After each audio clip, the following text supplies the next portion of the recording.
독서는 재료, 소화는 사색으로. 나름 작가와 나름 심리학자가 함께하는 작심하루 인사이트. 저는 김태현. 저는 정인균입니다.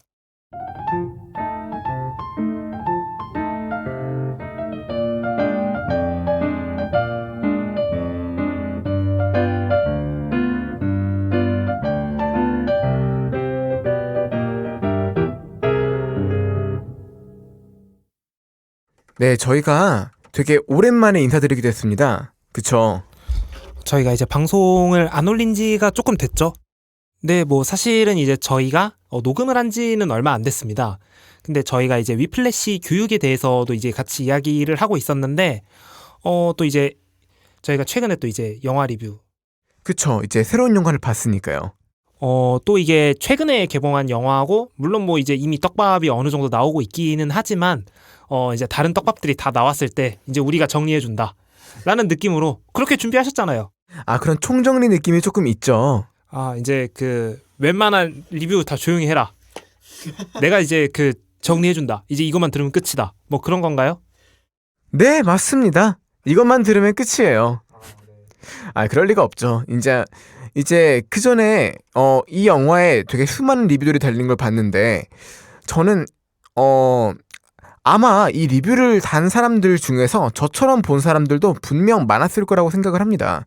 그런데 이제 저는 조금 더 제가 생각하는 좀 강조하고 싶은 포인트가 있어서 그래서 이 영화를 특별히 좀 가져왔고 너무 빨리 하고 싶어가지고 저희가 미리 준비해놨던 위플래시에 이어지는 교육 이야기 이거에 앞서서 이 방송분을 먼저 이제 방송을 하게 된 것 같습니다. 네, 뭐 이 사실 녹음을 교육부는 미리 해놨지만 이거를 먼저 올린 다음에 교육부는 이제 사실 그건 언제 올려도 상관이 없으니까.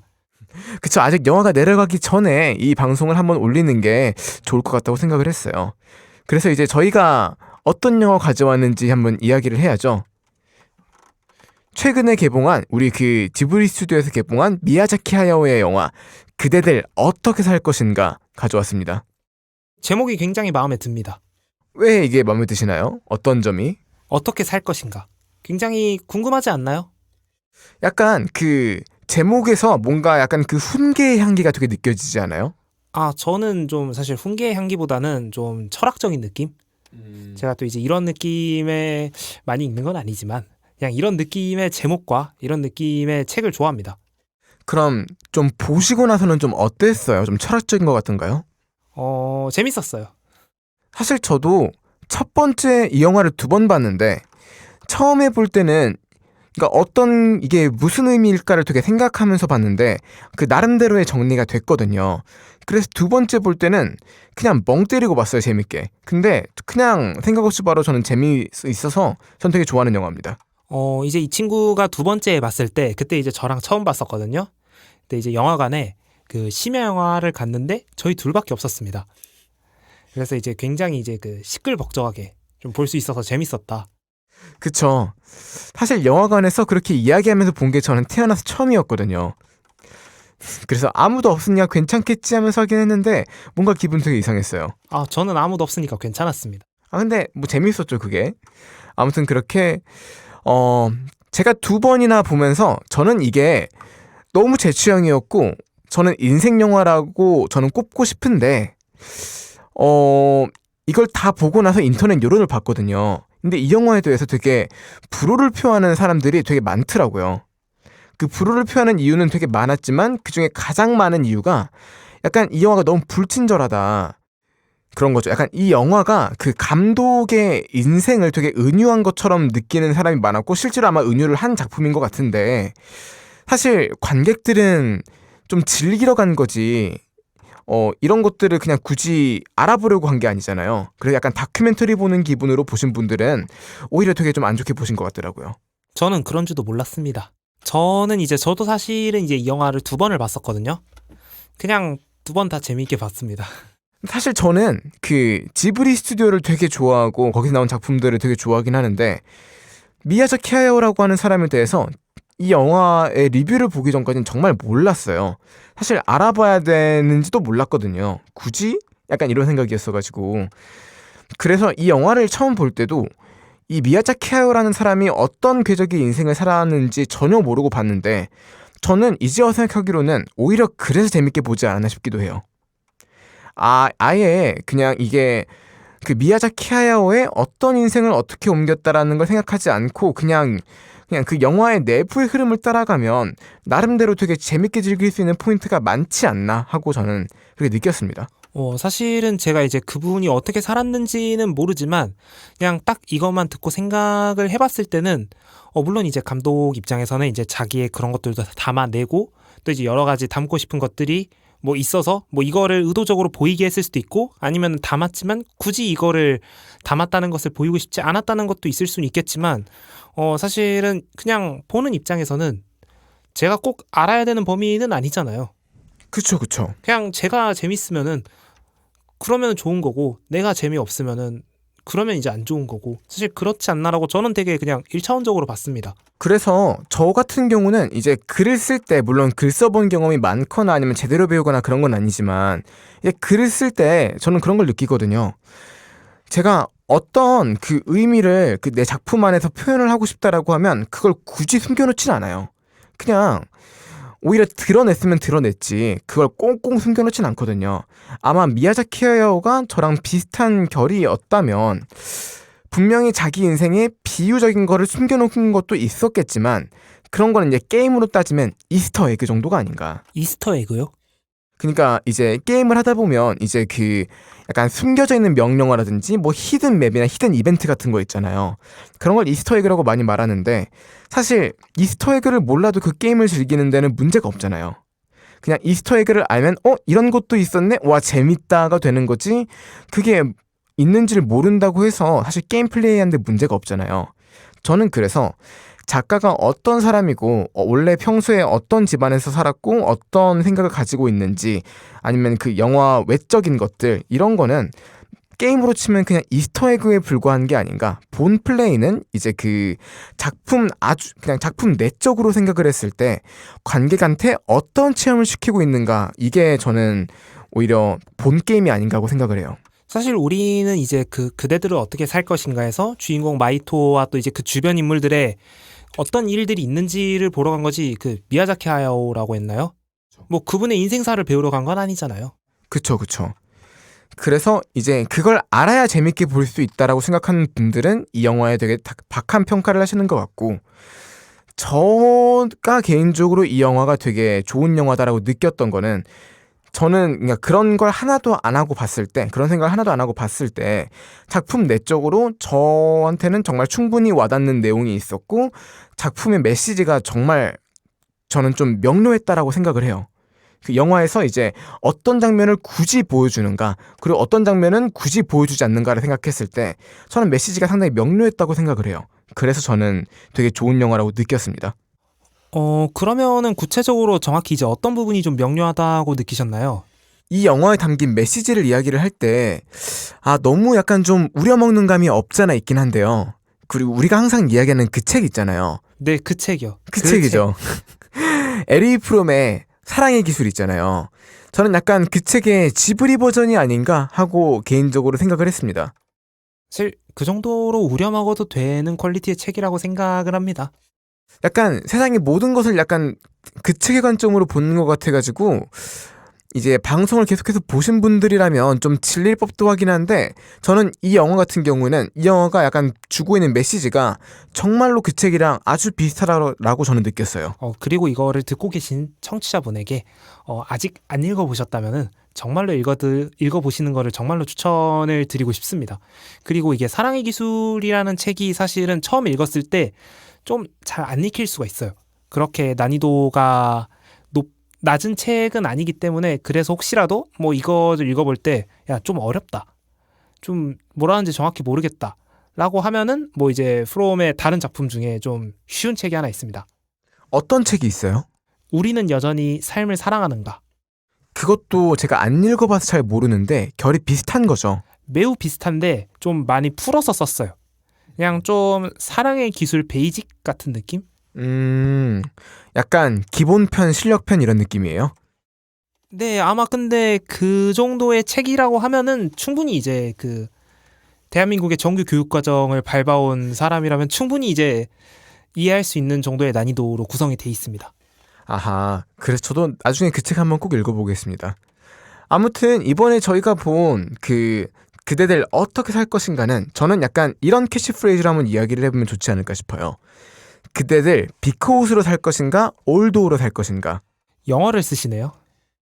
그러면 그대들 무엇 때문에 살 것이냐 아니면은 그럼에도 불구하고 살 것이냐 이렇게 풀어서 얘기를 한번 해볼게요. 감사합니다. 제가 영어를 별로 좋아하지 않아가지고. 아무튼 그래서 올도우와 비코우스의 영화 그 사이에서 양자택일을 자 이렇게 물어보는 영화였다고 저는 그렇게 느꼈다는 거 알려드리고 참고로 제가 왜 이제 영어를 안 좋아한다라고 이야기를 했는지는 다음에 업로드되는 교육 이야기를 들으시면 알 수 있습니다. 그래서 이제 이 영화에 대해서 리뷰를 하기 전에 이제 밑밥을 깔아두고 싶은 거는 근데 그런 거예요. 아마 이거를 리뷰를 한 사람들은 대부분 약간 이 작품의 어떤 장면이 어떤 걸 의미하고 있는지 아니면 어떤 인물이 무엇을 뜻하는지 이제 이런 것들에 보통 중점을 많이 맞추셨더라고요. 근데 저는 그런 식으로 해석한 사람들이 모두가 이 영화를 내부적으로 해석을 못했기 때문이라고 생각을 전혀 안 하고요. 아마 그 내용은 무슨 내용인지 다 알고 넘어갔을 텐데 분명히 이제 작가가 그런 의도를 가지고 표현한 것들까지 꼭 이렇게 명료하게 알아내고 싶다는 그런 이제 그런 마음 때문에 이렇게 리뷰를 하셨다고 생각을 해요. 궁금하잖아요. 궁금하죠. 사실 저도 궁금하거든요. 작가의 의도는 뭐였을지. 근데 이제 저는 말 그대로 이 영화가 작가는 이런 의도로 썼다라고 이야기를 하는 게 아니라 난 이렇게 보니까 되게 재밌더라. 난 이렇게 봤기 때문에 난 이게 인생작이었다라고 약간 공유를 하는 거잖아요. 그리고 이제 인사이트를 나누는 거고. 그렇기 때문에 제 오늘의 리뷰는 이제 곧 제가 이제 저희가 리뷰할 예정이 있는 그 에리 프롬의 사랑의 기술의 약간 예고편 같은 느낌으로 한번 해볼까 해요. 그래서 그 책과 이 영화를 비교하면서 사랑이란 무엇인가 그리고 사랑의 반대말은 무엇인가 약간 이런 이야기를 한번 해보면 재밌지 않을까 싶어요. 그럼 이제 영화 본론으로 들어가가지고 저는 이 영화를 그 주인공이 이름이 마히토거든요. 마히토상. 그쵸? 기억나시죠? 그 마히토의 감정선을 따라가면서 이 영화를 한번 좀 훑어보면 되게 재밌을 것 같다는 생각을 했어요. 보셔서 아시겠지만 이 초반부에 마히토의 감정 상태가 좀 어떨 거라고 생각이 되시나요? 사실은 이제 이 영화를 봤을 때 마히토라는 인물을 보면서 가장 떠오르는 이미지는 감정이 별로 없어 보였어요. 감정이 별로 없어 보였나요, 그러면? 정확히 감정이 없어 보인다라는 말보다는 굉장히 이게 예의 바른 친구였거든요. 근데 좀 정이 없는 무미건조한 캐릭터? 그럼 어떤 것 때문에 좀 정이 없다고 느꼈는지 물어봐도 돼요? 그냥 정이 있다고 느낀 포인트가 없어서 정이 없다고 느꼈습니다. 아, 굳이 보여주지 않아서. 그러니까 저는 그 정이 없다는 것도 맞는 캐릭터인데 사실 마히토는 처음부터 되게 좀 첫 장면부터 이제 어머니가 돌아가시잖아요. 어머니가 돌아가시고 이제 아빠가 자기한테 알려주지도 않고 재혼을 한 모양인데 그 재혼한 사람이 알고 보니까 이제 이모인 거잖아요. 자기 이모. 그러니까 이제 자기 와이프의 여동생과 다시 재혼을 한 셈인데 그 부분이 좀 그랬어요. 처음에 만났을 때 엄마가 돌아가시고 3년 뒤 엄마를 매우 비슷하게 닮은 여자가 이제 와가지고 새엄마가 된다라고 이야기를 했다. 근데 알고 보니까 이모였다. 이게 약간 한국인들이 보면 누구나 좀 쇼킹할 포인트라고 생각을 해요. 그냥 들으면서 이제 제가 옆에서 말씀드렸다시피 영화관에는 저희밖에 없었습니다. 그쵸. 이제 제가 했던 말이 아버지의 취향이 좀 한결같으시다. 아무튼 그쵸. 아무튼 그래서 이게 약간 마히토 입장에서 보면은 되게 받아들이기 어렵죠. 게다가 이제 그 이모가 임신한 상태로 나타난단 말이에요. 그리고 이제 그렇게 될 때까지도 마히토는 그랬다는 사실 자체를 몰랐어요. 제가 그래서 그거 가지고 영화 시작하자마자 저건 이제 아빠가 잘못했다. 정말 그쵸? 최악의 방식으로 알려줬고 최악의 방식으로 보여줬다. 그러니까요. 사실 여기만 해도 이미 이제 멘붕인데 사실 이때 시대적 배경이 1940년대쯤 될 것 같아요. 이제 40년대 일본이거든요. 그 당시에 일본이면 제2차 세계대전에서 되게 약간 군국주의로 물들어가던 그런 일본이었단 말이에요. 그리고 이제 애초에 엄마가 돌아가신 것도 미군의 공습 때문에 돌아가셨는데, 그러니까 이미 일본 본토가 그 공습을 받고 있는 상황이었고, 그것 때문에 민간인들도 피해를 보고 있는 상황이었고요. 이런 것까지 감안을 하면 사실 마히토의 감정 상태는 제정신을 유지할래야 유지하기가 아마 힘들겠죠. 거기다가 이제 새로운 집으로 또 가잖아요. 그러니까 이제 어떻게 보면은 안 그래도 감정이 힘든 상태인데 자기가 완전히 이제 처음부터 적응해야 되는 곳으로 또 이제 옮겨가니까 얼마나 힘들겠어요. 보통 이런 입장이 되면 아이들은 정말 나쁜 경우에는 그냥 아무것도 의욕이 없이 그냥 다 우울해하기만 하거나 아니면 오히려 완전 반항해가지고 이상행동을 보이기도 하는데, 근데 마이토는 제가 봤을 때는 그 두 가지 모두 아닌 것 같습니다. 그쵸. 마이토는 오히려 반대로 어떤 더 나쁜 일이 일어나지 않기 위해서인지는 모르겠는데 극도로 조심하고 극도로 이제 문제를 안 일으키려는 것처럼 저는 보였거든요. 일종의 좀 페르소나라고 봐도 될까요? 네, 전 그렇게 느꼈어요. 페르소나가 있다. 그래서 자기가 어떤 감정을 느끼든 간에 이게 지금 조금만 잘못하면 계속해서 나쁜 일이 벌어질 것만 같은 좀 그런 느낌 때문인지 모르겠지만 절대 자기의 감정을 좀 드러내지 않으려고 하고 튀는 행동 또는 이제 좀 모난 행동을 안 하려고 노력하는 것처럼 저는 보였어요. 그래서 이제 이 영화는 그 마히토가 어머니가 남긴 책을 보기 전과 후로 나뉜다고 생각을 하는데, 그걸 보기 전까지는 마히토가 유일하게 감정 표현을 좀 제대로 하는 게 그거였어요.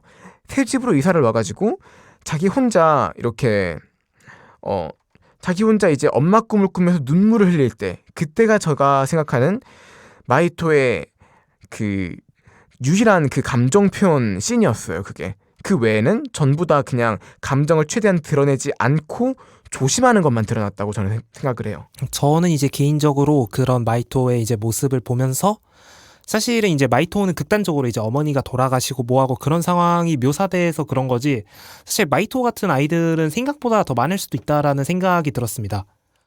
일반적으로 우리가 아이들이 어른스럽다고 할 때는 좀 약간 우리 영화에 나온 마이토 같은 애들을 보고 어른스럽다고 하는 경우가 좀 많잖아요. 그쵸. 굉장히 이제 또 예의 바르고 좀 감정적으로 절제를 할 줄 알고 좀 이런 거를 그렇게 하는데, 사실은 이제 저는 그 아이들이 어른스러운 건 절대 좋은 신호가 아니라고 생각을 하거든요. 아이들이 뭔가 아프니까 어른스러울 확률이 아주 높지 않나 싶어요. 그러니까 이제 내가 아이가 어른스럽다, 너무 과하게 어른스러우면은 철이 일찍 든 게 아니라 이 친구가 이제 뭔가가 지금 몸에서 기능이 제대로 되고 있지 않은 거다라고 생각을 하는데, 마이토는 그 중에 하나가 저는 친밀감이지 않을까라고 생각이 들었어요. 좀 자세하게 말해주시겠어요? 이게 또 제가 또 심리학자라고 해놓고서 이게 심리학에서 어디서 어떻게 들었는지 기억이 정확히 나진 않지만 이게 상담을 할 때도 그런 이야기가 있습니다. 사람들은 이제 친밀감 대신에 안정을 택한다. 왜냐하면은 친밀감은 리스크가 있으니까. 친밀감의 리스크가 있다. 조금 더 자세하게 한번 풀어주시겠어요, 그러면?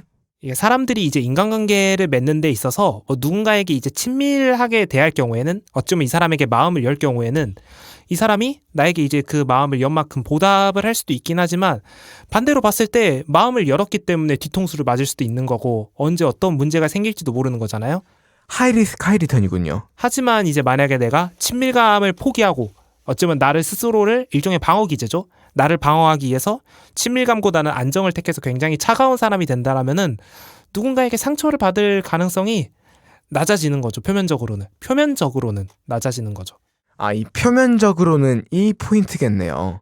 뭐 속으로는 병들고 있겠지만 이게 겉으로는 어찌 보면 저 사람과 이제 뭐라 해야 돼, 속으로 병들더라도 적어도 저 사람으로 인해서 내가 타격을 받는 그런 거는 적으니까 타인에게 리스크를 주지 않는 거죠. 근데 방금 인규님이 말씀하신 포인트가 제가 영화를 본 포인트랑 일견 좀 그 맥락이 비슷한 부분들이 있어가지고 그 다음을 한번 계속 이야기를 해볼게요. 사실 이 페르소나라고 하는 것도 아까 말씀하신 것처럼 그 남들한테서 내가 상처받으려고 하는 거를 좀 막는 행위잖아요. 막기 위한 행위인데, 그러다 보니까 이게 일종의 약간 그 타자화처럼 느껴지는 부분이 전 있다고 느꼈어요. 그러니까 이제 내가 신경 쓰는 바운더리를 나 한정으로만 국한시키고 다른 사람에 대해서 이제 관심을 가지거나 교류하려고 하는 그 마음을 최대한 줄임으로써 그 사람들에 대한 방어 기제를 내가 형성하는 것처럼 저는 느끼거든요. 근데 이 타자와라고 하는 키워드가 제가 느끼기에는 영화 안에서 계속해서 처음부터 끝까지 나오고 있다고 느꼈어요. 이제 가장 이게 노골적으로 드러나는 예시 중에 하나가 마이토의 아버지라고 느껴요. 두 번째 영화를 보실 때 인규님이 그런 얘기를 했거든요. 이제 아버지가 그 아들을 차를 태워준다고 해요. 이제 그 시대에는 차는 되게 귀한 거고 부자만 탈 수 있는 거였는데 어찌 보면은 이제 이 마이토는 좀 잘 사는 집 아이다라는 거를 좀 모두에게 좀 보여주고 싶었던 거죠. 그쵸. 게다가 당시에 일본은 이거는 제가 나중에 안 사실인데 이제 전쟁 중이었잖아요. 그러다 보니까 학교 수업도 제대로 안 했다고 해요. 그래서 맨날 학생들한테 근로를 시키고 그걸 학교 수업 대체로 했다고 하는데 실제로 이제 그 마이토의 아버지가 대사 중에 나오죠. 그쵸. 요즘 수업도 제대로 안 한다면서 이런 식으로. 그쵸. 그러니까 나가지 말라고. 그쵸. 내가 잘 이야기해놨다. 그러니까 이제 차로 태워주는 것들도 우리 아들 기살라고 하는 거잖아요. 근데 이거를 보고 다른 아이들이 어떻게 느낄지는 당연히 고려 대상이 아니었던 거죠. 그리고 이제 마이토가 맞고 온 다음에 자기 이제 돌로 자기 머리를 찍어가지고 더 크게 다쳐서 왔단 말이에요. 그때 이제 아주 초롱초롱한 눈으로 내가 복수해주겠다고도 말을 하는데 이제 그런 것들도 정말 딱 내 아이 이외에는 정말 신경을 쓰지 않는 그 타자와의 모습이라고 저는 느꼈어요. 근데 저는 이제 그거를 보면서 사실 타자와까지 생각을 하기보다는 그냥 이게 좀 약간 좀 불쌍함? 좀 안타까움이라는 느낌이 들었던 게 이게 어찌 보면은 그 마이토밖에 신경을 안 쓰는 거잖아요. 다른 사람들은 신경을 안 쓰고. 그렇죠. 근데 이 영화를 보신 분들이나 특히 저희들도 이제 보면서 느꼈습니다. 마이토가 어떤 생각인지에 대해서 별로 공감을 하고 있진 않거든요. 그래서 이런 포인트가 딱 그거죠. 의욕만 앞서는 거지. 그쵸. 의욕만 엄청 앞서고 그 정은 앞서는데 과연 마이토를 잘 이해하고 있을까 하면 전혀 아닌 것처럼 보이거든요. 마이토를 잘 이해하고 있으면은 애시당초 그러면 안 됐어요. 재혼할 여자를 소개한 첫날에 이 여자는 임신했다 라는 이야기를 알려주는 것부터가 애시당초 이제 그 진정으로 배려를 하기 위해서 좀 뭐라 해야 되지? 그 마이토를 사랑하지 않는다라는 개념이 아니라 세심함이 부족하다라고 해야 되나? 애시당초 이런 것까지 생각하는 것이 좀 부족하다라는 거를 많이 느꼈습니다. 아마 저는 에리 프롬이 이 영화를 봤다면 아버지는 마이토를 사랑한다라고 이야기하지 않았을 거라고 저는 생각을 합니다. 이제 프롬은 책에서 사랑은 기술이다 이런 이야기를 했거든요. 이제 사랑이 기술이다라고 하는 거는 우리가 사랑을 감정이라고 착각하지만 사랑이라고 하는 거는 나에게 어떠한 자질과 소양이 있어야 내가 할 수 있는 일종의 기술이고 실력을 필요로 하는 뭐 그런 기술이라고 이야기를 합니다. 뭐 이거를 뭐 그냥 예시를 들어서 이제 이야기를 하자라면은 뭐 예를 들어서 내가 좋아하는 사람이 있다라고 해봤을 게 그게 감정이 크다라고 해서 저는 항상 감정의 크기가 꼭 사랑과 정비례한다라고 생각을 하지 않거든요. 예를 들어서 내가 이 사람을 향한 감정이 커. 근데 내가 하는 모든 행동이 이 사람한테 피해만 줘. 그럼 이거를 과연 사랑이라고 할 수 있는지. 그리고 내가 저 사람에 대한 감정이 큰데 좋아해. 근데 저 사람에 대한 이해가 부족해서 내가 하는 행동이 또 결과적으로 나는 이 친구를 위해서 한 건데 결국에 또 피해를 줘. 이러면은 이제 프롬의 입장에서 봤을 때는 이거는 진짜로 상대방에 대해서 객관안을 가지고 있는 그대로 이해를 하지 못했기 때문에 진정한 사랑이 아니다 라고도 볼 수 있지 않을까라는 생각이 듭니다. 그러니까 이게 상대한테 피해를 끼치기 때문이기도 하지만 자기 자신이 올바르게 그 사랑으로부터 얻어야 되는 행복을 얻지 못하는 상태가 되기 때문에 만약에 그런 식으로 사랑을 한다면 그래서 에리 프롬이 이런 걸 비판을 했다고 저는 생각을 해요. 그러니까 이제 프롬에 따르면 이제 사랑에서 정말 중요한 그 필요 조건 중에 하나는 그 사람에 대한 지식이라고 얘기를 했어요. 그냥 그 사람에 대한 지식을 바탕으로 그 사람 안에 있는 나를 발견하고 내 안에 있는 그 사람을 발견함으로써 우리는 둘이지만 하나다가 되는 게 사랑이라고 이야기를 했는데 그러면 그 사람에 대한 지식, 그냥 그 사람이 어떤 사람인지를 있는 그대로 보려면 정말 객관안이 필요하고요. 그냥 그 사람을 내 잣대로 내 기준에서 이런 사람은 이렇겠지라고 판단하는 게 아니라 최대한 그 사람의 기준에서 그 사람을 볼 수 있는 객관안 이게 필요하다고 정말 많이 강조를 하는데 아마 여기 마히토의 아버지가 보여준 사랑의 경우는 이제 이런 게 부족한 사랑이 아닌가 하고 저는 느낍니다. 이게 또 이제 그 프롬이 이제 인류애적인 사랑에 대해서 이야기를 했었잖아요. 모두를 사랑할 수 있는 능력이 있어야지만 이제 비로소 그 사람을 사랑을 할 수 있는 거다라고 했는데, 저는 이제 여기서 또 이제 사람들이 또 쉽게 오해할 수 있는 게, 그러면은 모두를 사랑하라는 거냐라고 생각을 할 수 있거든요. 저는 그거보다는 포인트는 능력이 있다라고 생각을 해요. 모두를 사랑할 수 있는 능력이죠. 능력이 있다고 해서 꼭 할 필요는 없잖아요. 다. 또 이게 책의 제목부터가 일단은 영어로 봤을 때 The Art of Loving이었나요? 근데 맞아요. Art of Loving. 그러니까 사랑을 하는 기술. 좀 아트, 좀 예술. 맞아요. 아트는 기술이라는 뜻으로도 쓰이고, 그다음에 The Art of Loving이 저는 포인트라고 생각을 해요. 그러니까 love가 아니라. ing인 거죠. 그러니까 이제 ing를 붙이면은 이제 사랑하기 약간 이런 그 동명사가 되는 건데, 그러니까 이제 사랑이라고 끝내는 게 아니라 사랑하는 것의 기술을 얘기를 하는 거죠. 그러니까 그리고 그거의 필요 조건은 어쩌면 능력이고. 그렇죠. 그럼 그 능력이라 함은 우선 상대방을 있는 그대로 볼 수 있는 객관아니랑 이제 상대방을 있는 그대로 보고 그 사람의 상황이 곧 내 상황이다라고 내가 공감을 할 수 있는 그 공감 능력, 이 두 가지가 좀 핵심 포인트지 않을까 하고 생각을 해요. 그렇게 해서 우리는 둘이지만 하나다. 너의 일은 나의 일이다. 내 안에는 너 있다. 이 안에 나 있다. 뭐 이런 식으로. 아, 그런 거였어요? 그건 몰랐네요. 포인트는 그런 게 아닐까 싶어요. 그래서 이 영화는 이 점을 정말 집요하게 파고른다라고 저는 느꼈어요. 우선 그 아버지의 행동은 그러니까 일종의 타자화처럼 보인단 말이에요. 그러니까 이제 내 아들 하나 빼고는 전부 말하자면 내 알바가 아닌 거죠. 그러니까 이런 타자화에 대한 키워드가 계속해서 나오는데, 그 작중 배경이 이제 전쟁이잖아요. 그 마히토가 이상한 세계로 끌려간 다음에도 약간 그런 군국주의를 좀 보여주는 장면이 많이 나오는데, 사실 전쟁이라고 하는 게 이 타자와의 가장 좀 극단적이고 집단적인 형태인 거잖아요. 그러니까 이런 것들도 당연히 관련이 있을 거라고 느끼고요. 일단 마히토 행동 중에서 타자와가 드러나는 부분이 몇 군데가 더 있어요.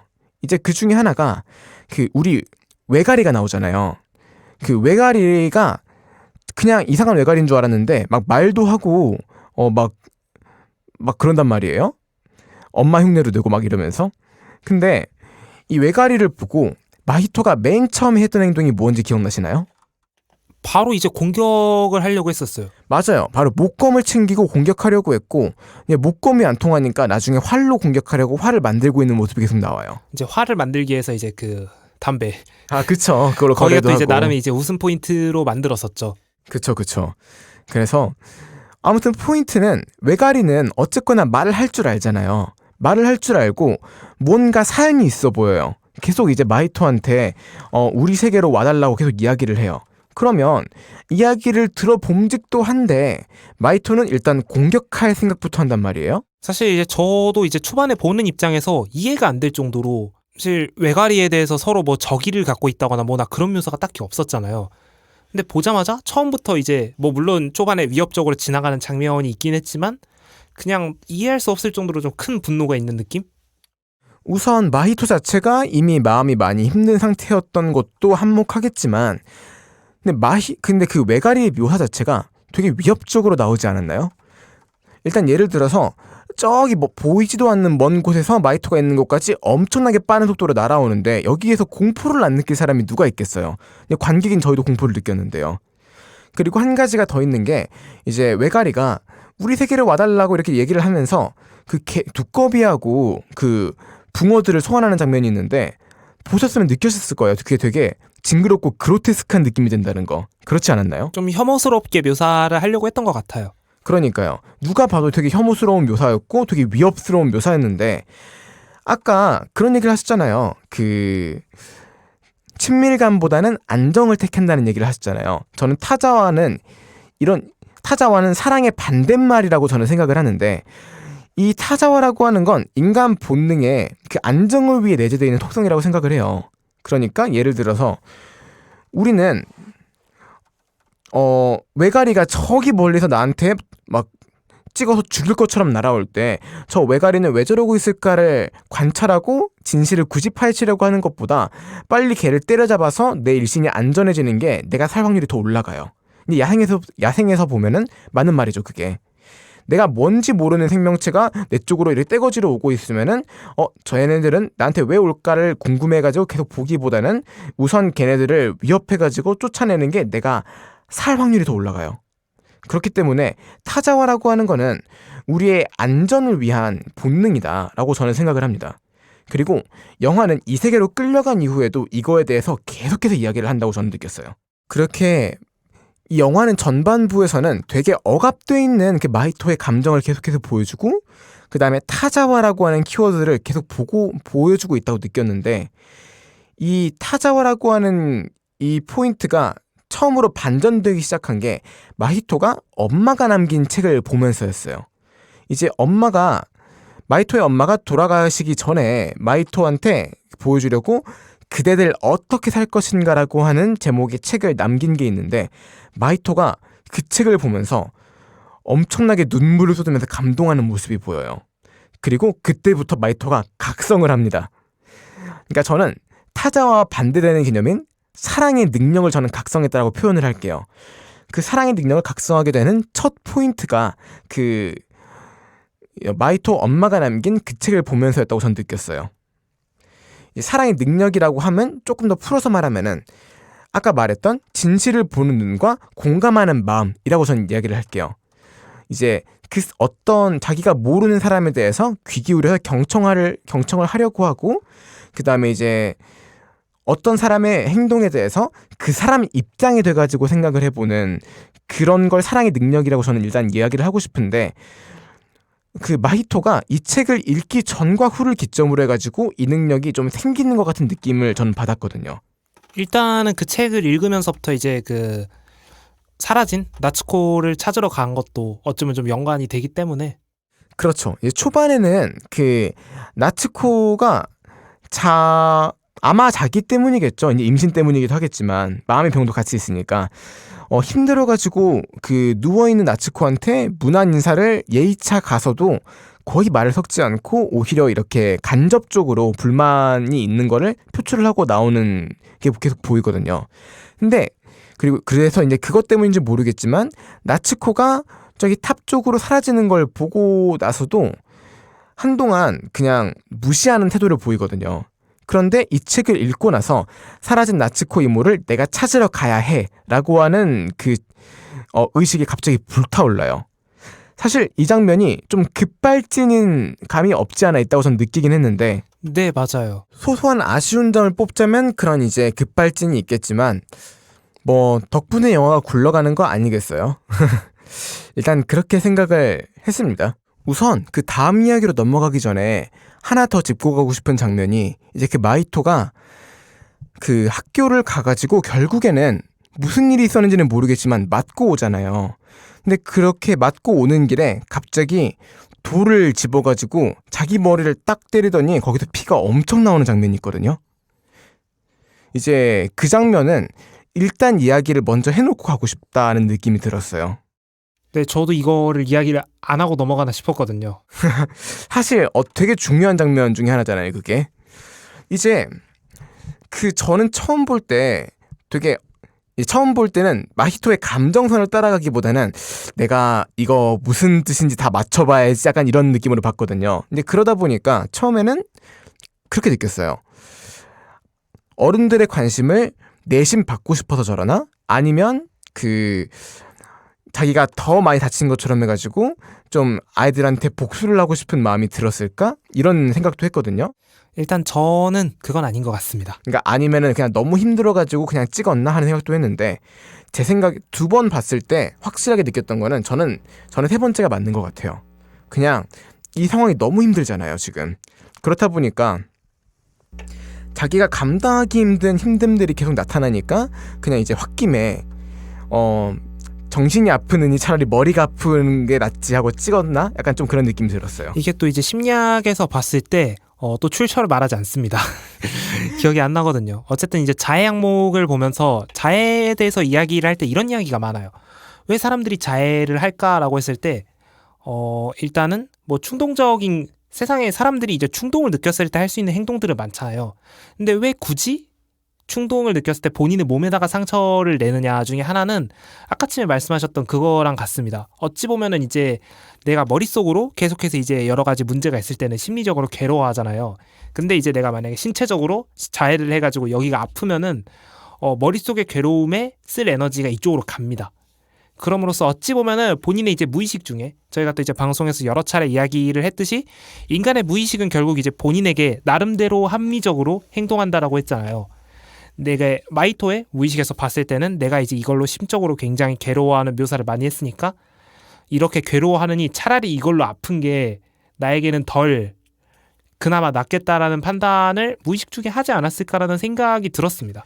일종의 마취제 같은 역할로 자해를 하는 사람들이 있는 거군요. 그러니까 아마 그래서 저도 두 번째로 봤을 때는 마이토의 감정선을 따라가는데 조금 더 집중을 해서 봤더니 너무 힘들었구나. 오죽 힘들었으면 저랬을까 하는 그런 느낌을 받았어요. 우선 그래서 일단 여기까지 이야기를 하고 이제 우리 그 다음 챕터에 대한 이야기가 나와야겠죠. 이제 외가리가 계속해서 이제 마이토한테 너희 엄마가 저기 살아있다. 저기 이 세계로 가자. 내가 너를 오랫동안 기다렸다. 이런 말들을 계속 하는데 마이토는 계속 그 전까지는 공격으로만 이렇게 일관을 했죠. 그리고 이제 주변 다른 어른들도 저 탑에는 가까이 가지 말라 이런 이야기를 했고요. 그리고 이제 할머니들이 이제 좀 알고 있는 듯한 일부러 숨겨놓은 듯한 묘사가 많았었죠. 그리고 또 이제 여담으로 할머니들 묘사하는 거 보면서 지금까지 이제 또 지브리에서 여러 가지 작품들이 나왔잖아요. 뭐 센가 치히로의 행방불명이라든지 뭐 여러 가지 봤을 때 그때 그 이제 그 동글동글한 캐릭터들이 좀 많이 생각이 났습니다. 정말 역시 같은 사람이 그렸구나. 같은 사람이 그렸는데 되게 정감 간다와 당황스럽다의 그 중간 어디쯤에 있는 비주얼이었어요. 분명히 그 정감각의 귀여운 모습도 나오는데 저거 조금 이제 살짝은 위협적으로 보인다? 그런 느낌도 좀 보이고. 그러니까 뭔가 좀 당황스러운 감이 좀 없지 않아 있었죠. 예를 들어서 이제 그 마이토의 아버지에게 저 탑에는 사실 비밀이 있어요 라고 하면서 알려주는데 이제 얼굴을 가까이 들이대미고 완전 클로즈업 해가지고 네. 쾅 막 이렇게. 그래서 이제 묘사가 지브리스럽다라는 생각도 전 좀 했어요. 사실 그런 식으로 좀 뭔가 당황스러운 인물의 외양 묘사는 저는 꾸준히 좀 있어왔다라고 느끼거든요. 아무튼 그래서 결국에는 마히토가 사라진 나치코를 찾아서 이제 그 탑 안으로 들어가게 돼요. 탑 안으로 들어가니까 우리 이제 외가리가 고인 능욕을 시전을 하죠. 이거는 진짜 그 인터넷에서 가끔 보면은 좀 이제 선을 넘는 사람들끼리 좀 그런 것들이 좀 보이잖아요. 그 사람들끼리도 고인 능욕은 아마 잘 안 할 거거든요. 근데 선을 이제 시계 넘는 거죠. 그러니까 이제 영화를 보신 분들은 알겠지만 그 마히토의 엄마 모형 같은 거를 약간 이렇게 무슨 마법이나 그런 걸로 만들어 놓고 이제 그런 걸로 너네 엄마 저기 있다를 시전해 버린 거예요. 근데 누르니까 갑자기 엄마가 이제 액체가 돼서 사라지니까. 그러니까 아깝다. 네가 만지지만 않았으면 조금 더 오래 있었을 텐데 이러면서. 그리고 이제 여기서 이제 가장 큰 능욕은 너가 원한다면 다시 만들어줄 수 있어. 그러니까요. 그러니까 여기까지 보면은 여기까지 시사하는 바가 좀 그거라고 생각해요. 마히토가 생각을 했을 때 외가리가 어떻게 보이겠어요? 공격적으로 할 이유가 있네요. 그러니까요. 이제 뭐 처음에야 그냥 이상한 그 위압감 때문에 공격적으로 나왔다고 치고 마이토가 이제 그것 때문에 이제 마음의 여유도 없고 하니까 공격적이었다고 치고 여기까지 봤으면 마히토가 외가리를 공격적으로 하지 않을 이유가 없단 말이에요. 완벽하게 그 말하자면 공인된 타자가 돼버린 거죠. 그러니까 누구나 인정하는 타자와 얘는 싸대기 한 대 때려도 된다, 합법이다, 약간 좀 이런 느낌이 된단 말이죠. 실제로 이제 영화 내내 티격태격하는 장면들이 나오는데 근데 나중에는 좀 웃음 포인트로 많이 썼던 것 같아요. 그쵸. 그래서 그 외가리가 어떻게 그 마이토와 친구가 되느냐, 이게 저는 정말 되게 중요한 포인트라고 생각을 합니다. 그런데 사실 우리가 마이토의 입장에서 생각을 해보면 마이토가 이 나츠코를 찾으러 그 탑에 들어가는 장면이 사실 그렇게 그 합리적이라고 느껴지지 않아요. 왜냐면 우선 나츠코는 마히토가 좋아하는 사람이 아니잖아요. 실제로 이제 같이 갔던 할머니 그분 성함이 뭐였죠? 키리코였어요. 키리코. 키리코 씨가 이제 그 마이토한테 이제 마이코가 들어가는 거를 막으면서 그 안에 이제 비밀이 있으니까 뭐 숨기려고 막으면서 했던 말 중에 하나가 너는 나츠코상을 싫어하잖아. 사라지길 원하지 않았냐 이런 얘기를 하죠. 사실 나츠코라는 존재 자체가 마이토가 가장 받아들이기 힘든 현실을 계속 복귀하게 만드는 존재거든요. 그리고 탑 안은 누가 봐도 위험하게 생겼어요. 그리고 일단 외가리도 누가 봐도 좀 탐탁치 않고요. 그런데 그 상황에서 어떤 위협이 도사리고 있을지 모르는 탑을 향해서 자기의 끔찍한 현실을 이렇게 복귀하게 만든 나츠코를 찾기 위해서 그 어떤 위험을 무릅쓰고 들어간다? 누가 봐도 합리적이지 않죠.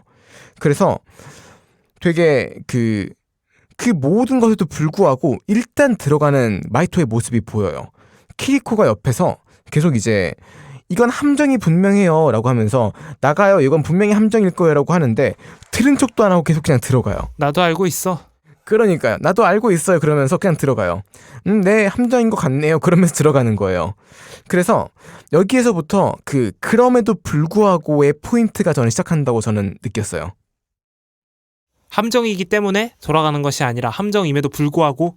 그렇죠. 함정임에도 불구하고 외가리된 탐탁치 않음에도 불구하고 나츠코라는 사람의 존재가 나를 행복하게 만들지 않음에도 불구하고 사랑의 능력을 각성한 마이토는 일단 들어가는 거죠.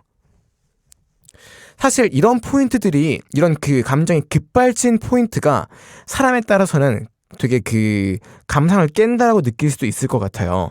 그래서 실제로 이 부분에 대해서 불호를 표현하는 그런 리뷰들도 많이 봤는데 저는 사실 리뷰들을 굉장히 많이 챙겨보셨네요. 아, 네, 그쵸. 이왕에 이제 되게 리뷰마다 약간 포인트가 다른 영화이기 때문에 많이 봤는데 그래서 저는 이 포인트가 큰 불편함으로 다가오지 않았던 거는 그 다음에 기다리고 있는 더 재미있는 이야기들과 더 재미있는 인사이트들 때문이었거든요. 그래서 약간 사람의 취향 차이라고는 생각하지만 어쨌거나 영화가 전체적으로 흘러가는 줄거리가 마이토의 이런 급발진 없으면은 이뤄질 수 없었던 이야기들이고 그 이야기들이 충분히 재밌고 영화를 끌어가는 원동력이 됐다고 느꼈기 때문에 저는 좋게 봤습니다. 사실은 저는 이제 그거를 약간의 급발진이라고 생각을 했습니다. 저는 약간 좀 한쪽이에요.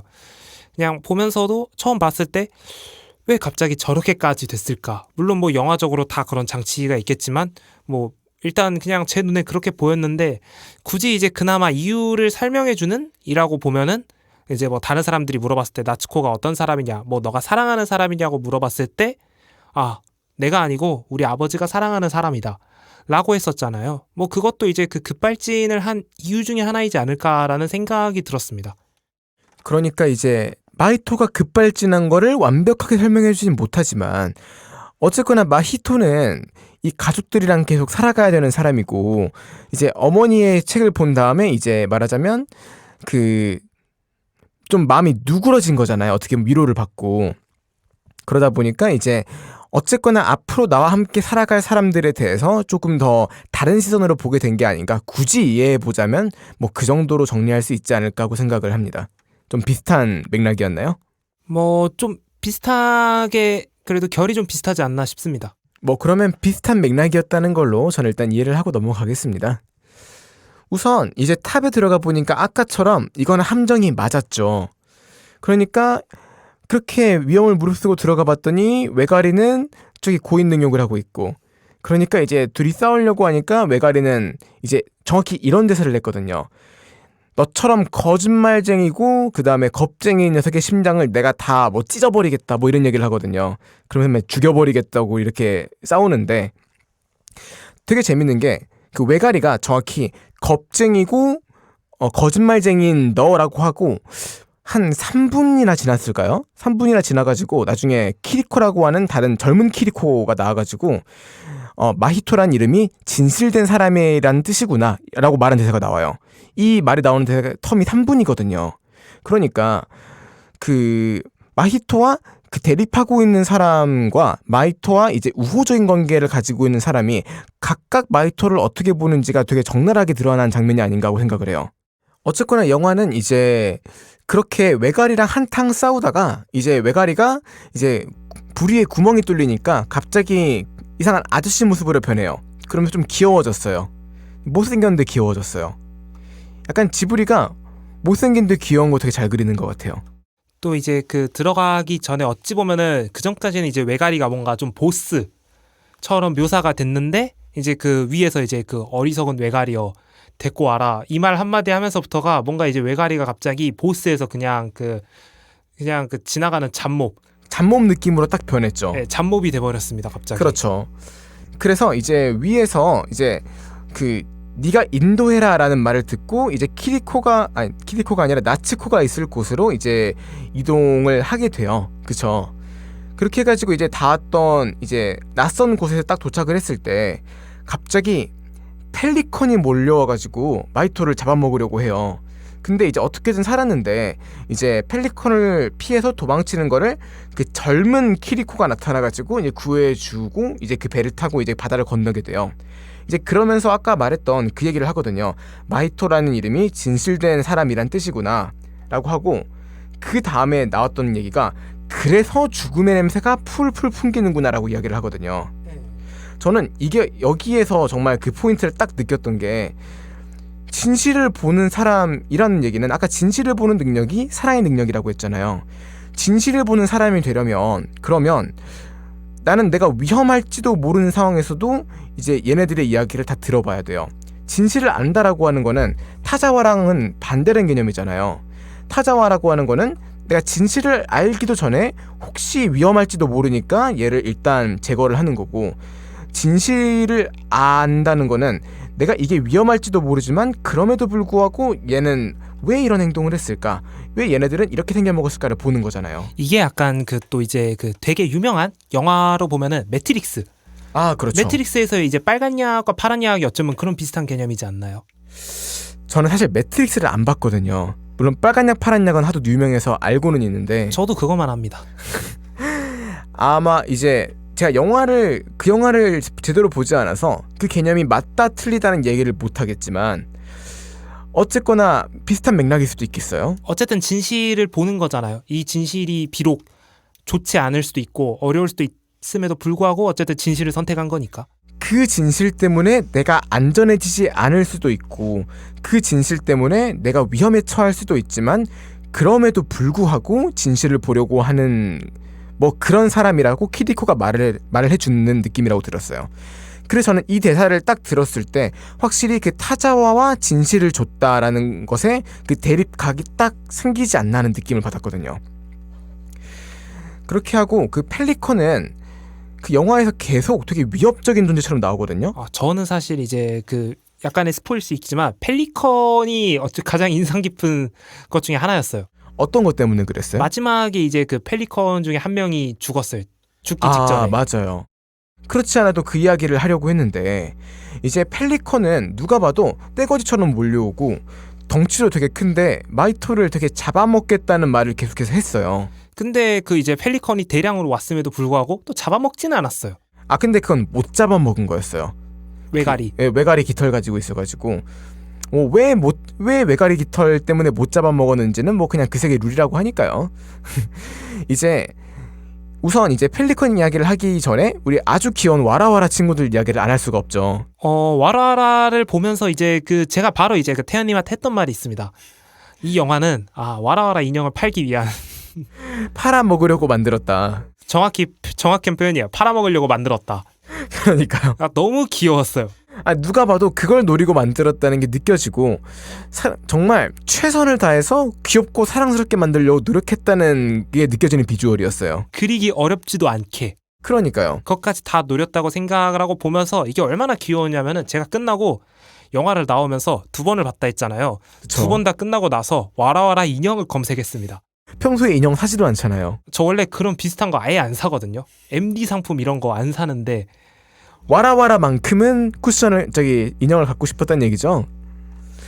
아무튼 그 와라와라가 어떤 생물인가라고 하면 거기에서 누가 봐도 너무 대놓고 귀엽게 생긴 캐릭터고 그 와라와라는 이제 되게 무해한 성질을 가지고 있고요. 그렇게 귀여운데 악당이면 안 돼요. 그쵸.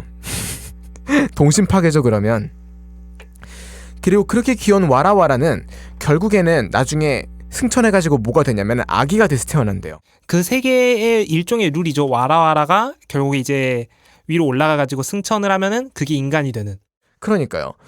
그러니까 이제 어떻게 보면 와라와라는 그 생명의 시작인 존재인 거잖아요. 그러니까 귀엽고 무해한 데다가 신성하기까지 한 거예요. 그러니까 말하자면 건드려서는 안 되는 어떤 성역 같은 거죠. 이게 건드려서 안 되는 성역이고 무해하다라고 했잖아요. 오죽하면은 이게 뭐 물론 이제 그 이 세계로 가면서부터가 어찌보면 이제 마이토가 조금 더 이제 그 사랑 그거에 대해서 약간 마음을 연 거잖아요. 그렇죠. 하지만 그럼에도 불구하고 마이토가 이곳저곳에 호의적이진 않았는데 와라와라에 있어서만큼은 처음부터 끝까지 아주 절대적으로 호의였습니다. 그러니까요. 그런 그 이제 마음이 다친 마이토조차도 호의를 줄 수밖에 없는 귀여움. 그러니까요. 결론 귀여운 게 최고다. 그런데 그 와라와라를 해하는 애들이 있었어요. 펠리컨이었죠. 와라와라를 잡아먹고 있었죠. 그러니까요. 와라와라가 저는 개인적으로 이 영화에서 정말 감탄했던 그 아름다움에 감탄했던 두 가지 장면 중에 하나가 그거였거든요. 그 와라와라가 승천하는 장면. 거기를 너무 낭만적이고 아름답게 표현해가지고 그 인간이 되려고 태어나는데 또 이제 그 키리코가 이제 눈물을 흘리면서 와라와라 잘 가라고. 그러니까요. 그것까지 완벽했죠. 이제 그렇게 아름다운 장면에 갑자기 막 떼거지로 날라와가지고는 와라와라를 막 잡아먹는 거예요. 근데 와라와라 막 내 새끼도 아닌데 막 가슴이 막 찢어질 것 같은 거예요. 그 장면 보면서. 그쵸? 최대한 귀엽게 그린 이유는 최대한 가슴이 찢어지라고. 그러니까요. 와라와라와 우리 사이에 어떤 대단한 정 같은 건 없지만 그 귀여운 외모 하나만으로도 우리는 가슴이 찢어지는 경험을 할 수가 있었던 거죠. 아무튼 그래서 와라와라가 승천하고 있고 그거를 흉측하게 생긴 펠리컨들이 날아와가지고 막 잡아먹고 있는데 이제 그 힘이라고 하는 불의 소녀가 나타나가지고 그 펠리컨들을 좀 몰아내줬죠. 그렇게 해가지고 펠리컨이 그중에 이제 그중 한 마리가 그 맞고 거의 죽어가는 상태에서 이제 마이토와 이야기를 하게 되는데 이제 또 이제 마이토가 이제 그 친구에게 그랬죠. 그건 네가 이제 와라와라를 잡아먹으려고 해서 그런 거 아니냐고. 불에 맞은 이유는. 그러니까 뭐라고 했는지 기억나세요? 와라와라는 이제 태어나서 계속 승천을 하려고 하고 하지만 이 세계에는 먹을 게 별로 없어요. 그쵸. 그러니까 펠리컨들이 이제 와라와라를 먹어야 되는 거는 어찌 보면 누군가에게 있어서는 귀여운 와라와라를 괴롭히는 것으로 보일 수도 있겠지만 그 사람들에게는 그 펠리컨들에게는 사람이 아니죠. 그쵸. 그 펠리컨들에게는 생존을 위해서 어쩔 수 없는 거예요. 맞아요. 그게 정확한 포인트라고 생각을 해요. 그러니까 펠리컨들도 저거를 하지 않으면 할 수 없는 그런 환경에 놓여졌기 때문에 필연적인 선택을 하는 거다라는 게 포인트라고 생각을 합니다. 제가 하고 싶은 말 다 해주셔가지고 그래가지고 펠리컨은 말씀하신 것처럼 우리는 와라와라를 잡아먹기 위해 이 지옥에 불려왔다. 그리고 여기 있는 바다에는 물고기가 없기 때문에 우리는 와라와라를 먹지 않으면 살 수가 없다라고 이야기를 해요. 그렇다고 귀여운 와라와라를 위해서 저는 와라와라를 먹지 않고 죽겠습니다 할 수는 없잖아요. 그러니까요. 그래서 이게 그 타자와라고 하는 것에 이제 그 덮개가 하나가 벗겨지는 순간이라고 생각을 하는데 우리는 그 펠리컨의 이야기를 듣기 전까지는 펠리컨은 누가 봐도 악당이었어요. 그리고 마이토로부터도 그렇고 관객들로부터도 타자화된 존재들이었어요. 우리는 펠리컨들이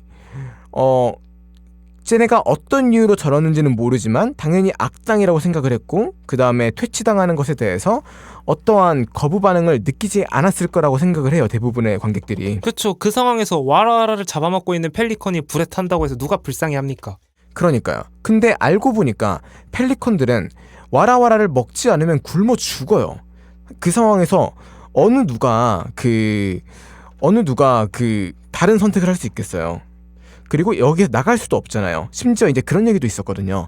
새로 태어나는 세대들은 위로 올라가봤자 나갈 수 없다는 걸 알기 때문에 이제는 나는 법도 잊어버렸다 이렇게 얘기를 하거든요. 실제로 이제 그 중간에 이제 마이토를 잡아먹으려고 이제 그 문 앞에서 했을 때도 그때 있는 애들도 날아다니지는 않았잖아요. 다 걸어왔죠. 그래서 이제 우리는 알아요. 우리는 그 펠리컨이라고 하는 녀석의 속사정에 대해서, 펠리컨이 어떤 애들인지에 대해서 지식이 없었을 때는 펠리컨을 타자화를 하게 되고 펠리컨의 사정에 대해서는 내 알바 아니야가 되는 건데, 펠리컨의 사정을 알고 났을 때는 우리는 마냥 그렇게 무시할 수는 없어요. 저는 영화에서 가장 기억 남는 장면 중 하나였어요. 그게. 그걸 보고 좀 충격을 받았었거든요. 아, 그래서 이게 저는 그 사랑의 정신 중에 첫 번째 requirement, 그러니까 첫 번째 우리 요구 조건 중에 하나라고 생각을 해요. 필요 조건 중에 하나라고. 그러니까 이렇게 그 사람에 대한 지식이 필요하다는 건데 우리는 그래서 누군가에 대해서 왜곡되지 않은 눈으로 본다라고 하는 거는 이 사람의 입장에서는 왜 이 행동을 했을까? 이 사람의 입장은 어땠을까를 공감할 줄 아는 능력, 그리고 그거를 왜곡 없이 내 입장에서가 아니라 그 대상 입장에서 볼 줄 아는 능력, 이게 사랑의 가장 필요 조건 중 하나인데 어떻게 보면 마히토가 그 경험치를 쌓는 씬 중에 하나가 아니었나고 생각을 해요. 마이토뿐만 아니라 저희도 이제 그거를 보면서 경험치를 또 쌓지 않았나. 그쵸, 관객들도. 매번 이제 저희도 이제 방송에서 뭐 사랑의 기술을 좋아하기도 하고 다른 것들을 봤을 때도 이런 객관안에 대해서 여러 번 이야기를 했는데 그럼에도 불구하고 저 펠리컨은 객관화가 안 됐거든요.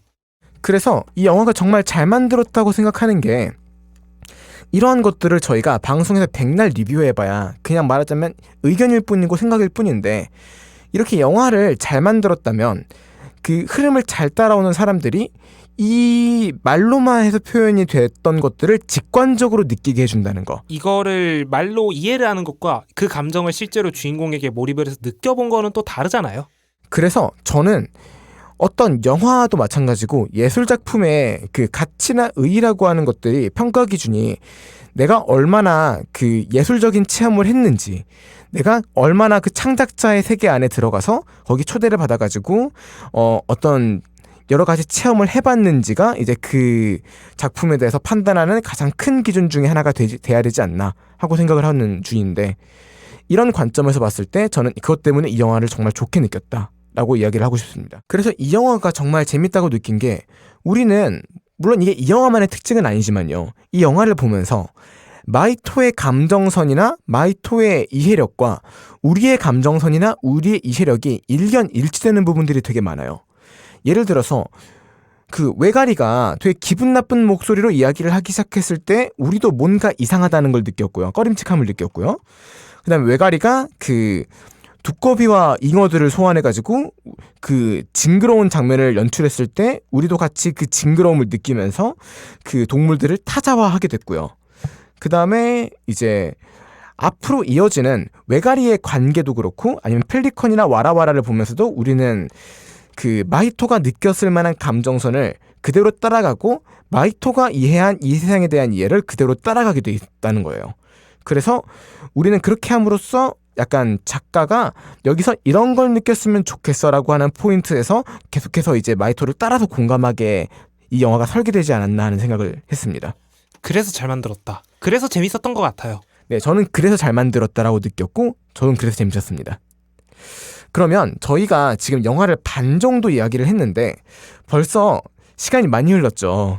딱 1시간 한 회차 정도가 나왔네요.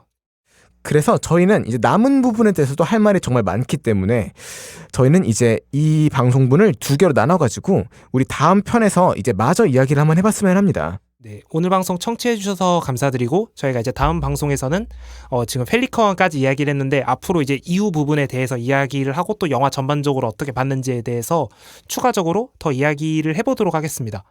네, 그러면 저희는 다음 방송에서 훨씬 더 자세하게 그리고 훨씬 더 재미있게 한번 이야기를 풀어보도록 약속을 드리겠고요. 저희는 다음 방송으로 찾아뵙겠습니다. 감사합니다. 감사합니다.